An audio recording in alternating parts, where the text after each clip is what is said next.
Hi guys, ngayon tuturuan ko kayo kung paano gumawa ng advanced server.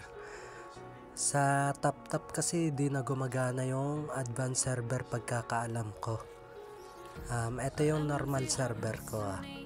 Tuturo ko sa inyo kung paano. Punta lang tayo dito sa Chrome. Tapos, ito yung ida-download nyo guys, yung advanced server 2.1.009. Ilalagay ko na lang yung link sa comment section. Sa mga walang advanced server, sana makatulong to sa inyo gawa ng hindi pa ako nakakahanap ng way kung paano gumawa ng advanced server na pwede mag-recharge. Kaya eto na muna yung i-recommend ko sa inyo. Install lang natin to. Pagtiyagaan nyo muna to guys hanggat wala pa. Ma-experience nyo man lang na may advanced server kayo, di ba? Yan, pag na-open nyo na yan, bali magiging dalawa yung ML nyo dito. Eto, magiging dalawa. Yun sa TapTap kasi ang pagkakalam ko, hindi na siya gumagana. May install mo siya pero di na yata gagana.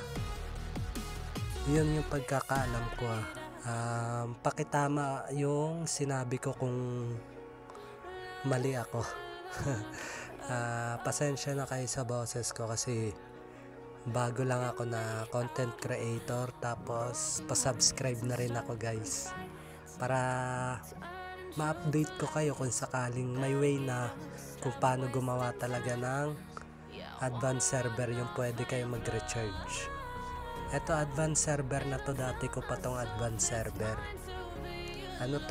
Bali na-install ko lang siya, sabay pinakita ko lang sa inyo para at least alam ninyo.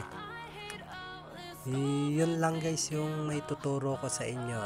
Yung nasa comment section na lang na link muna yung ibibigay ko sa inyo. Antay-antay na lang kayo ng bago. Ito yung advanced server ko guys. Ayan. Yung isa is normal server. Yun lang. Papakita ko nga pala sa inyo dito yung ML ko na advanced server. Papakita ko to sa inyo kung ano yung pinagkaiba ng advanced server na to sa advanced server sa TapTap. Kaya sa mga hindi pa nakasubscribe sa akin, subscribe na kayo dyan. Tapos sa mga nakasubscribe na sa akin, comment nyo yung ML ID nyo kasi magpaparapol nga pala ako ng Starlight card dito. Kulang pa kasi yung diamond ko dito para magparapol ng skin. Kaya comment nyo yung ML ID nyo ng advanced server.